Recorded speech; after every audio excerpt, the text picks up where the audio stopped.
Épître de Paul aux Galates, chapitre 5. C'est pour la liberté que Christ nous a affranchis. Demeurez donc fermes et ne vous laissez pas mettre de nouveau sous le joug de la servitude. Voici, moi Paul, je vous dis que si vous vous faites circoncire, Christ ne vous servira de rien. Et je proteste encore une fois à tout homme qui se fait circoncire, qu'il est tenu de pratiquer la loi tout entière. Vous êtes séparés de Christ, vous tous qui cherchez la justification dans la loi. Vous êtes déchus de la grâce. Pour nous, c'est de la foi que nous attendons, par l'Esprit, l'espérance de la justice. Car en Jésus-Christ, ni la circoncision, ni l'incirconcision n'a de valeur, mais la foi qui est agissante par la charité. Vous courriez bien. Qui vous a arrêté pour vous empêcher d'obéir à la vérité? Cette influence ne vient pas de celui qui vous appelle. Un peu de levain fait lever toute la pâte. J'ai cette confiance en vous, dans le Seigneur, que vous ne penserez pas autrement, mais celui qui vous trouble, quel qu'il soit, en portera la peine. Pour moi, frère, si je prêche encore la circoncision, pourquoi suis-je encore persécuté? Le scandale de la croix a donc disparu?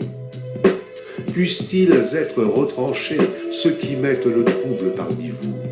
Frère, vous avez été appelés à la liberté. Seulement, ne faites pas de cette liberté un prétexte de vivre selon la chair, mais rendez-vous par la charité, serviteurs les uns des autres.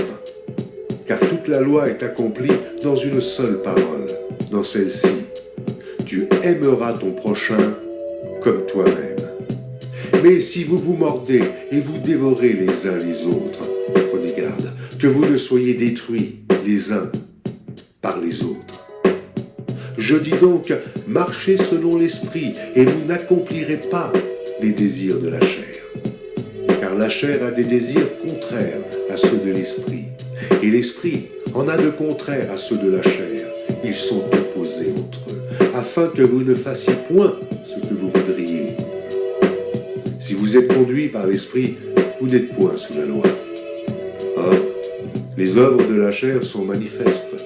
Ce sont l'impudicité, l'impureté, la dissolution, l'idolâtrie, la magie, les inimitiés, les querelles, les jalousies, les animosités, les disputes, les divisions, les sectes, l'envie, l'ivrognerie, les excès de table et les choses semblables.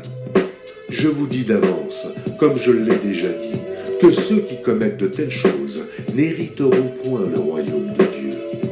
Mais le fruit de l'esprit, c'est l'amour, la joie, la paix, la patience, la bonté, la bénignité, la fidélité, la douceur, la tempérance.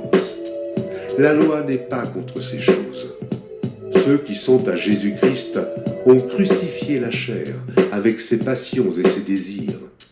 Si nous vivons par l'Esprit, marchons aussi selon l'Esprit. Ne cherchons pas une vaine gloire en nous provoquant les uns les autres, en nous portant envie les uns aux autres.